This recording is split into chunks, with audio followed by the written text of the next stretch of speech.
इस क्वेश्चन में क्या पूछा गया है, let R be the relation, R एक रिलेशन है defined on Z.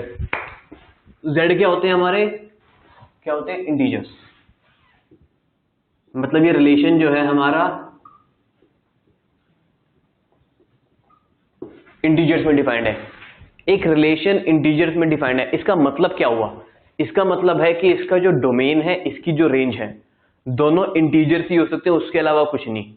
Range domain कोई रैशनल नंबर नहीं हो सकती, इरेशनल नंबर नहीं हो सकती, और कॉम्प्लेक्स नंबर तो बिल्कुल भी नहीं हो सकती।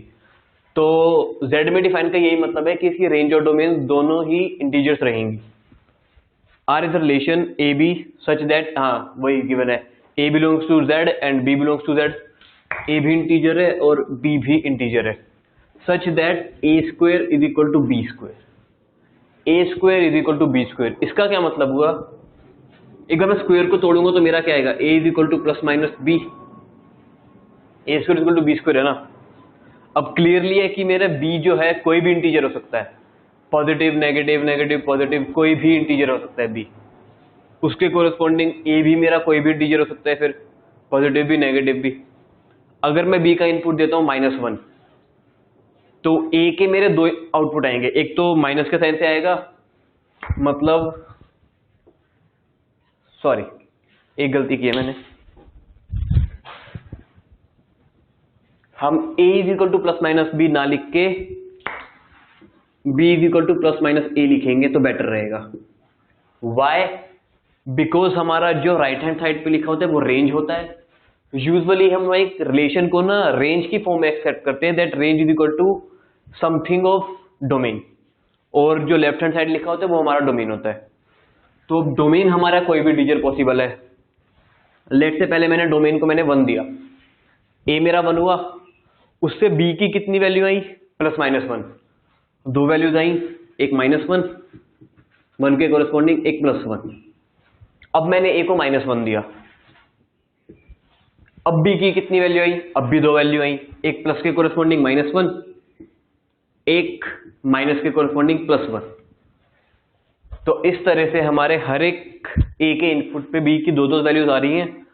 तो ये हुई बात हमारे डोमेन और रेंज की, सॉरी R की। तो R को हम किस तरह से लिखेंगे, बेसिकली R हमें गिवन है, इन्होंने R निकालने को क्यों बोला है कि हमें R एक सिंपल फॉर्म में निकालना है, रोस्टर फॉर्म कह लो या कुछ भी, फाइंड R बोला है। तो R को किस तरह से लिखेंगे, 1, -1, 1, -1, -1, -1, -1। हाँ तो यार मैं इसको पता है एक तरीके से और लिख सकता हूं, हाँ एक तरीके से और लिख सकता हूं मैं, और वो तरीका काफी इजी है। ये है, ऐसे इनफिनिट नंबर्स आ जाएंगे। अब इसको लिखने का एक और सिंपल तरीका क्या है, देखो ये भी सेट बिल्डर फॉर्म है, मैं जो तरीका लिखूंगा वो भी सेट बिल्डर फॉर्म होगी, बट डिफरेंस ये है वो काफी इजी सेट बिल्डर फॉर्म होगी। लिखते हैं, एक बार ट्राई करते हैं। यार मैं एक बार इन दो को कंसीडर करूं सिर्फ, मैं लिख सकता हूं माई R इक्वल्स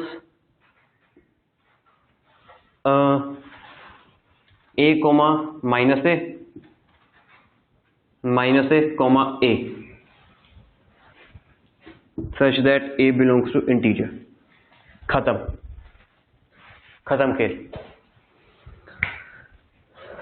मैंने यार बहुत सिंपल तरीके से, इन्होंने R निकालने को बोला है, उनकी भी सेट बिल्डर फॉर्म है, मेरी भी सेट बिल्डर फॉर्म है, देखो कितनी आसानी से लिख दिया। यहां पे मेरे को दिख रहा है 1 -1 1 1, सॉरी 1 -1 1 1। अब A मेरा अगर मान लो 1 हो गया, वो आ जाएगा 1 -1 1 1। A अगर मेरा -1 हो गया तो ये वाला आ जाएगा -1 1 -1 -1। A 2 हो गया, A -2 हो गया, 0 हो गया, कुछ भी हो गया। तो इस तरीके से हमने R को बहुत ही आसान तरीके से एक कॉम्प्लेक्स की जगह एक बहुत ही इजी सेट बिल्डर फॉर्म में लिख दिया।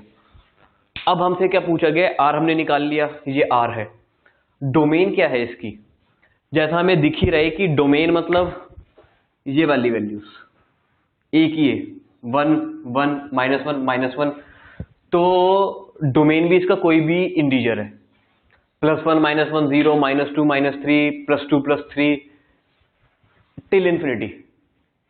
तो इसकी हम सेकेंड पार्ट, ये फर्स्ट पार्ट था, सेकेंड पार्ट हमारा डोमेन ऑफ आर क्या हो जाएगा, Z। Domain of R belongs to Z, कोई भी रियल नंबर पॉसिबल है।